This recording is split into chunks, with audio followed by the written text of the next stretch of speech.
In Chapter 25 of The Grapes of Wrath, the spring in California is beautiful and fruitful.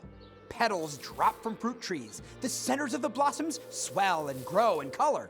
Scientists even develop ways to produce more crops by devising disease-resistant roots, creating produce sprays that protect trees against pests.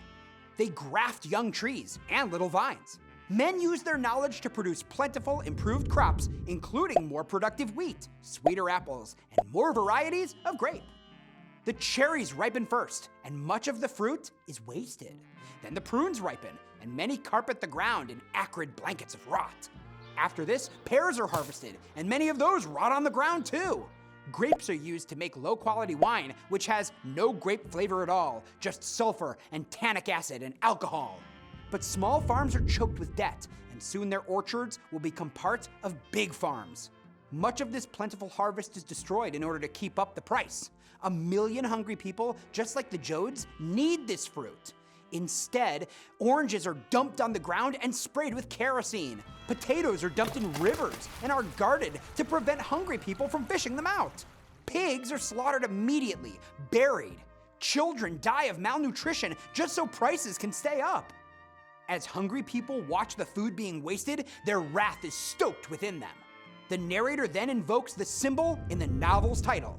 In the souls of the people, the grapes of wrath are filling and growing heavy.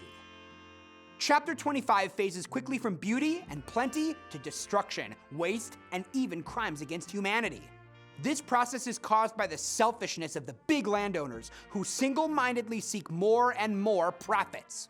The first paragraphs of the chapter are composed of lush, evocative descriptions. Full-greened hills are round and soft as breasts, and petals carpet the earth with pink and white. At first, scientists who develop new disease-resistant crops seem like wonder workers who will benefit humankind. They must be saviors, great men. However, this beauty curdles into horror. Although these new harvests are plentiful, there is also great waste. Tons of pears are yellow and soft, but many of them fall to the ground where they ferment and rot. The ones that are picked are bought cheap and sent to canneries owned by the big landowners.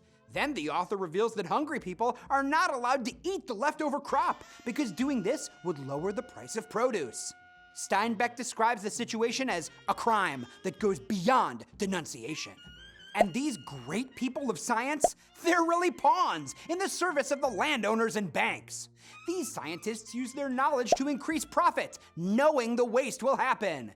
At the end of the chapter, Steinbeck explores a major symbol of the novel, the grapes of wrath.